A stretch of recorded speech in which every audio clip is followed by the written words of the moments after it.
bajunya banget. Kananda, aduh, tangannya awas. Kenapa Kananda? Astagfirullahaladzim. Diam, tolong. Aduh.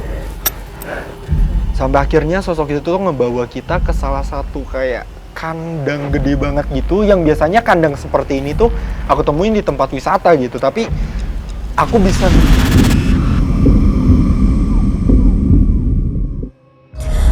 keberadaan sosok astral memang sudah tak dapat disangkal adanya. Baik berada di sebuah bangunan tua yang sudah terbengkalai maupun kosong, atau ada di tengah aktivitas sehari-hari tanpa disadari kehadirannya, seakan hidup berdampingan dengan kita. Namun menjadi hal yang berbeda jika sosok-sosok astral yang ada tak hanya sekedar menunjukkan eksistensi keberadaannya, melainkan dapat melukai siapapun yang gak hanya memiliki keistimewaan dalam berkomunikasi dengan entitas gaib tersebut, melainkan beberapa orang biasa yang bahkan tak jarang kerap diisukan memakan korban atau menjadi gangguan yang nyata. Hal ini kami temukan di area sebuah villa pribadi yang nampak megah di kawasan Megamendung Bogor, yang mana terdiri dari beberapa bangunan villa yang sudah ada sejak tahun 90-an ini.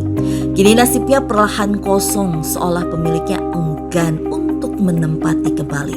Ini mah villa pribadi aja, kan nggak disewain. Udah lama, tahun 90-an ini bener. Tak dapat dipungkiri, kejadian naas itu pun menimpa salah seorang pekerja villa yang hingga kini terus menyimpan rasa trauma dan luka yang membekas akan gangguan sosok yang pernah memberikan kontak fisiknya, hingga hal tersebut terabadikan menjadi pengalaman yang tak akan bisa dilupakan.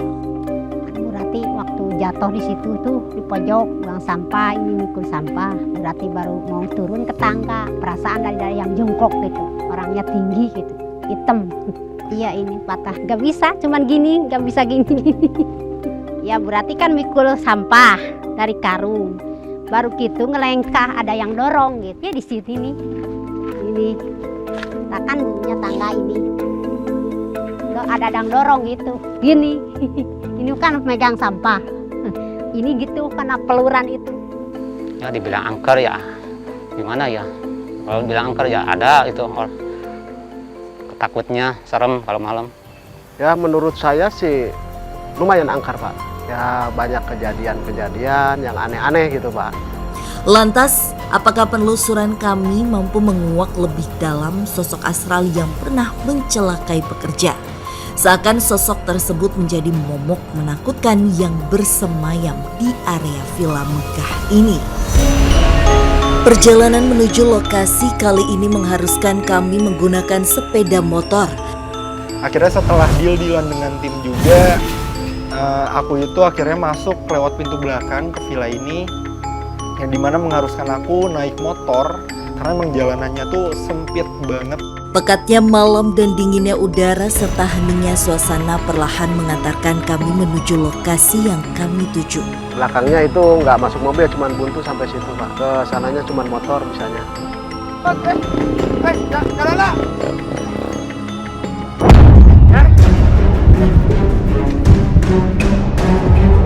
Seketika Dan Ananda bergegas menjatuhkan motor seraya bergerak ke suatu tempat. Jujur aku di situ udah panik karena tiba-tiba tuh Kak Ananda langsung nyalip terus jatuh gitu, dan kata Kak Ananda sih itu disebabkan oleh satu sosok. Entah apa yang dirasakan Dan Ananda, namun yang pasti ada sesuatu yang menarik perhatian hingga pengejaran pun dimulai. Kak Ananda!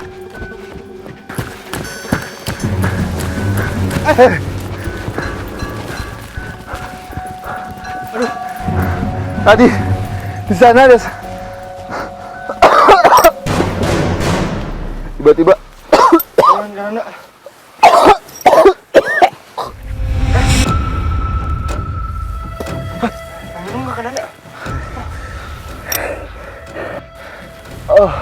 Tadi ada sosok kuda.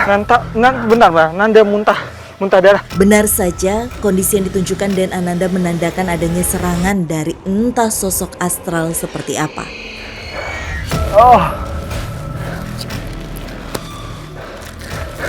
Duduk dulu.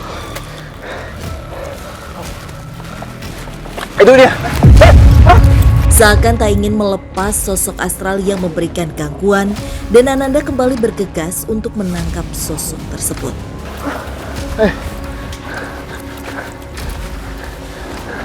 Mana dia? Aduh. Di mana Kananda? Oh ini, Rudi bantu saya. Bantu ke Rudi. Hei, yang mana kau? Bantu saya. Ini. Sosoknya ada di mana Kananda? Ini, sampai sini. Ada sosok bentuk kuda. Kunci tuh di.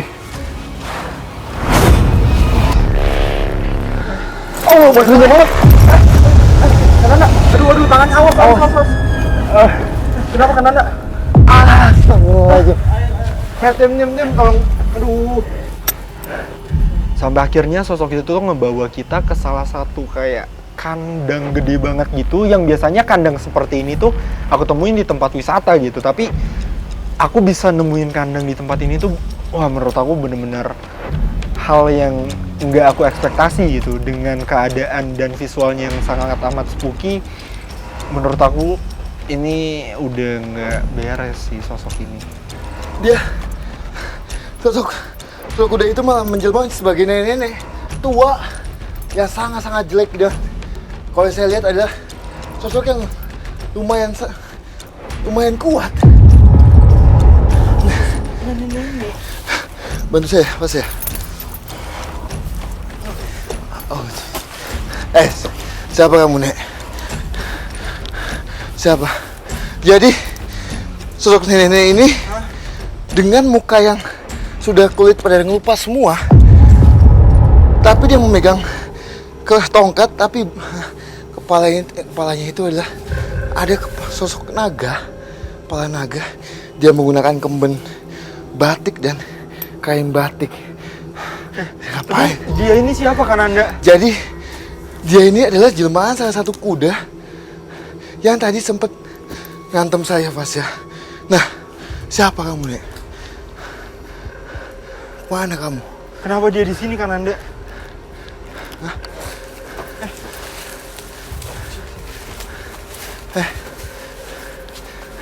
Siapa kamu? Terus apakah sosok ini mengganggu di tempat ini, Kak Rudi?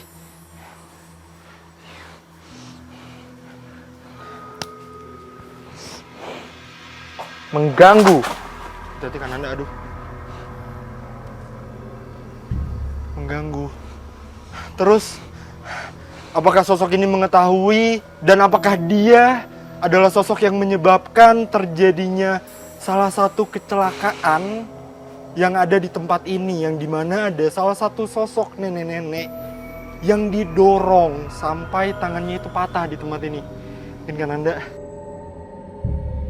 Kalau yang saya tangkap ya, sebenarnya yang sampai apa yang bahasanya mencelakai pegawai yang ada di sini bukan ini, Fas ya. Tapi ini sosok jenis yang kuat. Sosok jenis yang kuat. Untuk segi jahat ataupun apa, saya sih tidak melihat hal itu. Tapi di segi lain sosok ini kuat. Memiliki energi yang kuat. ya? Kuat. Kenapa saya bisa bilang kuat? Dia bisa memanifest dengan wujud-wujud yang berbeda. Iya. Kadang kuda, kadang sosok nenek-nenek, bahkan sosok hewan-hewan yang sempat ada di sini, Fas ya. Oh, terus Kananda, apakah sosok ini mengetahui soal insiden yang terjadi di tempat ini? Bahkan apakah sosok ini tahu siapa sebenarnya sosok yang sampai mencelakakan di tempat ini, Kananda? Siapa? Dia malah tidak mau ngasih tahu kita, Fas ya. Kenapa? Kenapa? Saya takut katanya. Saya takut sama sosok itu. Nih, mau minum dulu Kananda? Udah. Ada yang lebih kuat daripada dia. Iya. Ada yang lebih kuat daripada dia. Kuat. Iya. Sosoknya seperti apa? Saya belum jelas. Saya belum tahu.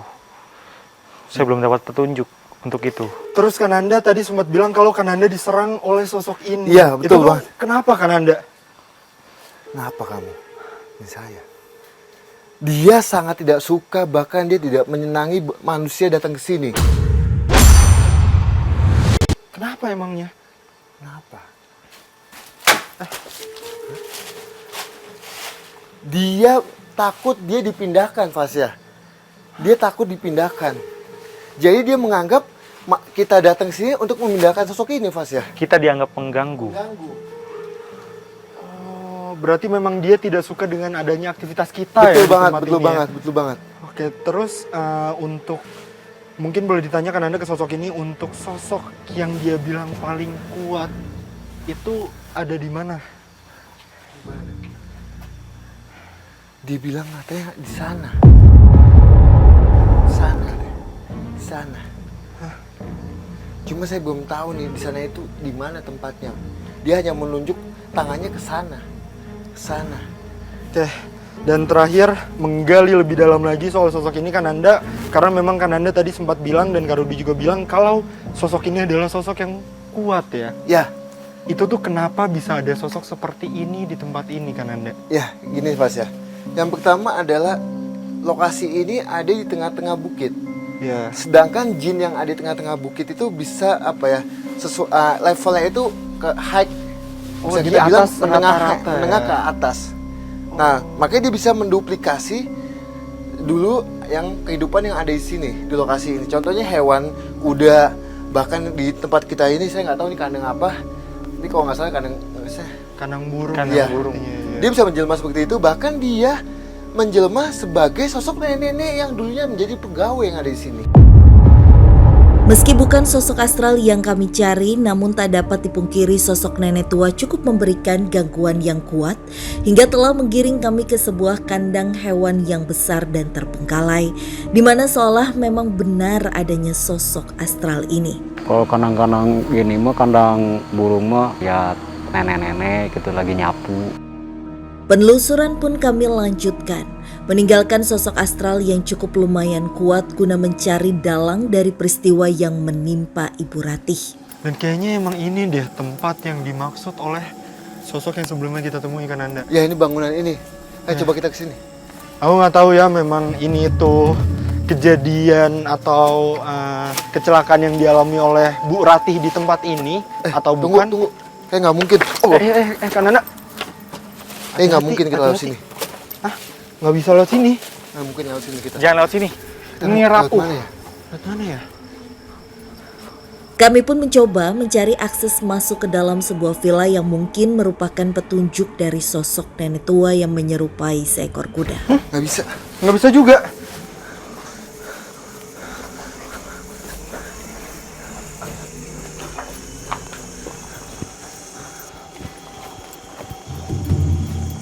Wow. Oh ini Fasya. Oh. Itu pintu ya? Ada pintu kebuka.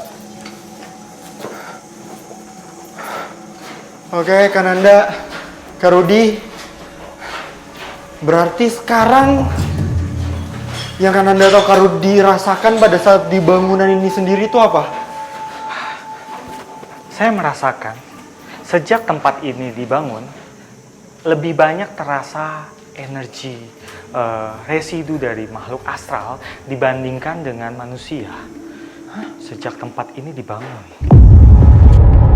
Itu maksudnya apa ya Kak Rudi? Ya, ada beberapa manusia yang jalan-jalan di sekitar sini memang, tapi lebih banyak makhluk astralnya, lebih banyak makhluk halusnya. Oke, tapi kok bisa lebih banyak gitu Kak Rudi, lebih dominan? Kenapa emang? Tempat ini jarang ditempati dan itu yang menyebabkan makhluk halus lebih dominan menempati tempat ini. Entah apa yang terjadi dengan bangunan villa ini sehingganya residu dari sosok astral yang lebih dirasakan ketimbang manusia hingga curiga kami tetap mengarah ke peristiwa naas yang menimpa Ibu Ratih. Ada suatu energi yang apa ya, seperti perlawanan, seperti apa ya ini, seperti gangguan. Maksudnya apa Kak Rudi? Apa nih? Di sini saya merasakan residu energi. Waktu itu ada beberapa orang di sini. Dan ada orang yang berdoa. Dia berdoa.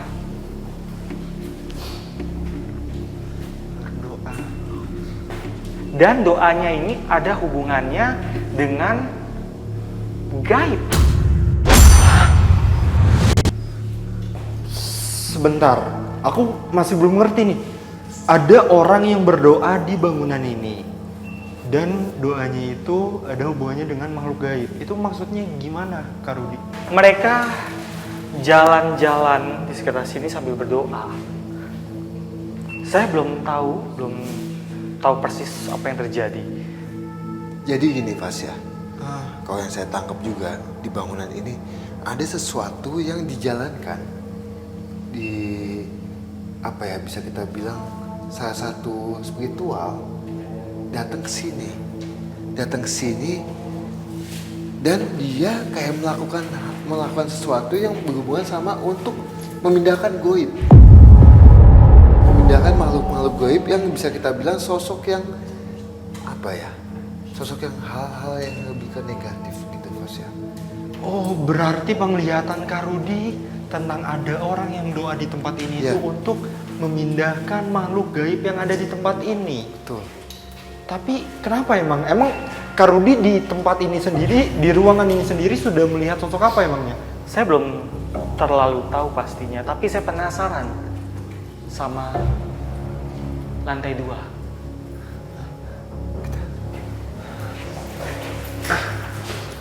Kami pun mencoba menguak lebih dalam dengan menaiki lantai 2 bangunan ini. Nah, Wow.